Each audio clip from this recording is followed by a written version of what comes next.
Hey there, happy Wednesday. Thank you so much for joining me for Smarter Real Estate. I'm Julie Tam, managing broker of LYN Realty in Houston, and this is part 5 of my series, Tenant Horror Stories. Now, that means I've done 4 other parts before this, so if you scroll back, you will be able to find those very colorful and sometimes disgusting episodes. A lot of different situations with our tenants in the past.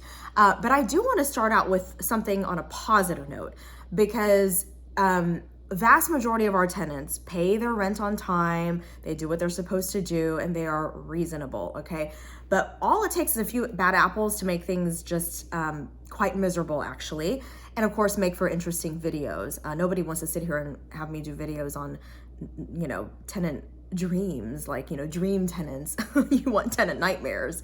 But yes, and I even had a tenant, we've had tenants bring us food to the office, bring us an entire set of nice tea bags, bring us like roast duck, fresh roast Chinese duck, So we have really lovely tenants who give us compliments and show their appreciation in different ways. And so we're grateful to those people, and we hope that they and others will continue to do that. But in the meantime, I've got 2 tenant horror stories to share today. The first one I have dubbed Ridiculously Out of Touch, and the second one, Pretend Fraud. So these are not disgusting. They're not about property conditions. These are about actions and communications from tenants that are kind of nightmarish. Okay, so the first one is about a tenant and a lease extension offer that we gave them. So just to preface it, every time a tenant's lease is coming up for renewal, we send them a lease extension offer. And what we usually do, as I've talked about in previous videos, is we strategize. And if the market rent has gone up, then we will of course increase their rent if they renew their lease for 1 year or 6 months or 2 years, whatever it is, and we set the rent accordingly. And then of course if they go month to month and they're not committing to us, then we're not committing to them to give any sort of discount off the market rent. So we will charge the market rent, what comparable homes in the area would rent for on the open market. So incentivizing them to stay longer means we got to give them a discount off the market rent. And so we give them that discount for a 1-year lease extension. If they're extending for a shorter period than 1 year, say for 6 months or 9 months, for example, then the rent's going to be a little bit higher than that 1-year rent, but still lower than month to month because they are committing to us for a shorter period of time, but not as short as just 1 month at a time. And then of course, if they're going to extend for more than 1 year, say for 2 years, or we've even had tenants extend for 3 years as the landlord allows, then we will build in a rent increase over time because we know that most likely the rent will go up, the market rent will go up. So we've got to build in some sort of increase for the landlord, but we're still keeping their rent below market each year to incentivize them to sign that longer lease, which is beneficial to both sides. So really everything is a win-win. And so we're coming to the table with win-win solutions for everyone. You commit to us, we commit to you. You commit, you get a little bit of a discount. The longer you commit, you get more of a discount, but we're still building in some increase so that the landlord can keep up with rising costs and inflation. So it all makes sense. Really, if you're looking at it from either side, each side is winning and each side can see that they're winning. And that's why we can come to the table with the vast majority of our tenants every month to get to a lease extension agreement, and everybody signs and is happy to move forward. Well, in this case, this tenant, I'm going to use my little whiteboard here just to illustrate it better, was paying $14.50 a month. Okay, that was the rent. As you've heard, during this COVID-19 pandemic, rents have skyrocketed and home prices for sale have skyrocketed as well. And so we must, respond to the market rent. The market rent is actually $16.75. I'm going to write market. All right, $16.75, and she's paying, ran out of space, $14.50. As you can see, it's a $225 jump. That's a pretty big increase. So if she's going month to month, she'll be paying this. Now, this particular landlord is more conservative and likes for us to not increase the rent by as much as we would ordinarily for other landlords. He wants to retain his tenants longer and not run the risk of losing that tenant due to a move out. However, data has shown for us for many years that even the way that we increase the rent and our strategies actually retains tenants for just as long, if not longer, than this one particular landlord who wants to take a more conservative approach. But you know what? He's a landlord. These are his properties. If he wants to take a more conservative approach and make less money than what he could, then that's his decision. But we've advised him, of everything. And so he understands what he's doing and the risk involved and, the alternative. So he actually wanted to offer, well, let's back up. We think that $1,600 should be the rent for renewing for 1 year, okay? So that takes you up to a higher rent, not quite market rent, so that there is a discount for the tenant. But this landlord wanted to increase only to $1,500.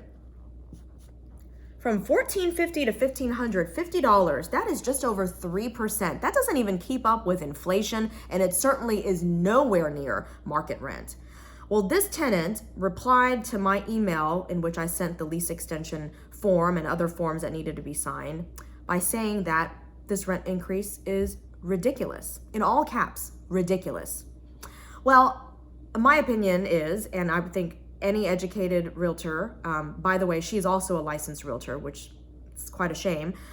It's not ridiculous at all. In fact, it's ridiculously low. The increase is ridiculously low, not ridiculously high. This property, the landlord told us that his property taxes have increased by more than $100 a month, and he's only increasing the rent by $50 a month. So it doesn't even come close to covering his increased costs. And not to mention that, again, the market rent really is $225 higher. We could have increased by at least $100, $150 and still have been reasonable. The tenant wouldn't want to move out because if she went to a comparable property nearby, she'd be paying a lot more. She'd be paying $225 more. So there you go. Ridiculously out of touch. All right. The second story is about pretend fraud. This is amazing. It's kind of like a dumb criminals episode, if you want to call it that. It really borders on, crime at this point. So we had a set of tenants move out of one of our properties, left some, damage. Sorry, I've got hair across my face, and also owed us a good deal of money. And so when they moved out, before they moved out, they did say that if we tried to send them to collection for what they owed, that they would just claim fraud, as in that they were vague about it. Not exactly, what kind of fraud, but basically to claim some sort of fraud to the collection agency. So that way they could get out of paying this amount. They could perhaps not have this collection be on their credit report, et cetera, et cetera. So they already said this to us via email. That's not very smart, putting something like that in writing, that what you are going to claim, that's actually going to be a false claim of fraud. Okay, then they also said that, we're really not worried if you report us to collection because we've already bought a new house and I've just bought a couple of new cars. And so we won't be needing any credit for a long time. We're done spending a lot of money getting loans and all that. So we're set. So even if this collection stays on our credit for 7 years, which is what happens, we'll be okay. So we're like, okay, these people are so arrogant, just so ridiculous. And we'll go ahead and send them to collection because they didn't pay after they moved out, and we sent them the deposit itemization of what they owed. And so we sent them to collection, and lo and behold, guess what? Yes, they claimed fraud. So the collection agency, has to approach us with anything that the tenant responds with, and then we get to respond and provide our evidence. Well, we're an upstanding, honest company that's been in business for 41 years. We always have our evidence and we win every case because the tenant is always the one lying. So in this case, I was able to clearly show the email to the collection agency where the tenant already claimed that they would be claiming fraud. The type of fraud the tenants were claiming was this. They claimed, so these people that we sent to collection, right, with their social security number, their identifying information, date of birth, all of that, these people claimed that they actually were not the ones who rented our house, that there were some other people who stole their identity and used it to rent our house being this house that we manage. Okay, well, that's a fun one. How do you prove that these are actually the same people? Well, the contact information that they provided the collection agency, the email address and the phone number, claiming that they're not our tenants. They're the real Slim Shady, okay? That just use a fake name. Well, it was the same contact information that they provided us as tenants that we contacted them at for scheduling repairs, for lease extensions, for dealing with this whole situation at move out and the collection, and they responded as our tenants. So y'all are the same people. There's nobody stealing your identity to rent this home.